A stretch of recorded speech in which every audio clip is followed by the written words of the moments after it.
Hello friends, welcome to Sheeba சமையல். தேங்காய் பால் முறுக்கு நல்ல வெள்ளையா மொறுமொறுப்பா வரணும்னா குறைவான தீயில உளுந்த நல்லா வறுத்து எடுத்துக்கோங்க. நிறம் மாறிடக்கூடாது. இப்போ ஆறுனதுக்கு அப்புறமா மிக்சி ஜாரில் மாற்றி அரைச்சதுக்கு அப்புறமா பொடிக்கன் ஜல்லடியை வச்சு நல்லா ஜலிச்சு எடுத்துக்கோங்க. 1 கப் அளவுக்கு உளுந்த மாவு எடுத்தீங்க அப்படின்னா 4 கப் அளவுக்கு அரிசி மாவு எடுத்துக்கோங்க.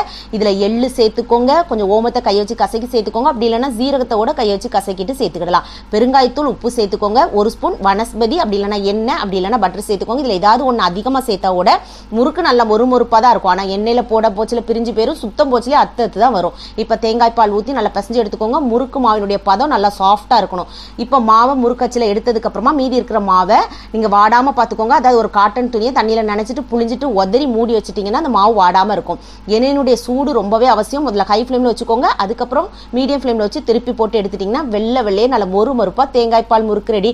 கண்டிப்பா ட்ரை பண்ணி பாருங்க. அப்படியே லைக் பண்ணிருங்க. தேங்க்யூ.